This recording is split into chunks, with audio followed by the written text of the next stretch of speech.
I'm gonna to tell how to tell time in English because most of people make a lot of mistake while telling time. So having watched this video, no one will make any mistake. मैं इस video में English में time कैसे बताया जाए के बारे में बताने जा रहा हूँ, क्योंकि बहुत सारे लोग बहुत सारी गलतियाँ करते हैं जब वो इंग्लिश में टाइम बताते हैं। तो इस वीडियो को देखने के बाद कोई भी कोई मिस्टेक नहीं करेगा। So let's get started.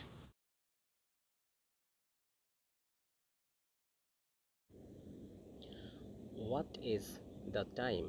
कितना समय हुआ है?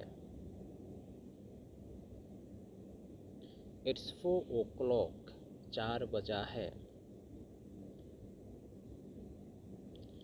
इतना बजकर इतना मिनट की जब हम बात करते हैं तो इसको बनाने का स्ट्रक्चर है minute plus past plus our.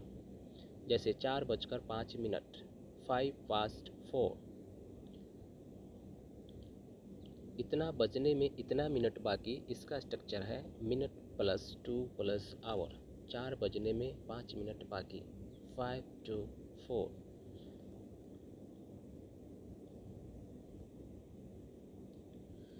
It's 2:15, 2:15 बजा है।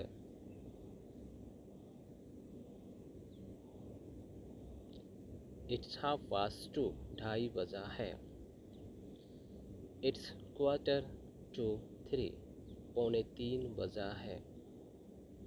Through this video, we got to know how to tell time in English. इस वीडियो के माध्यम से हमने इंग्लिश में टाइम को कैसे बताया जाए इसके बारे में समझा। सो मिलते हैं अगली वीडियो में। Till then take care and don't forget to like and subscribe.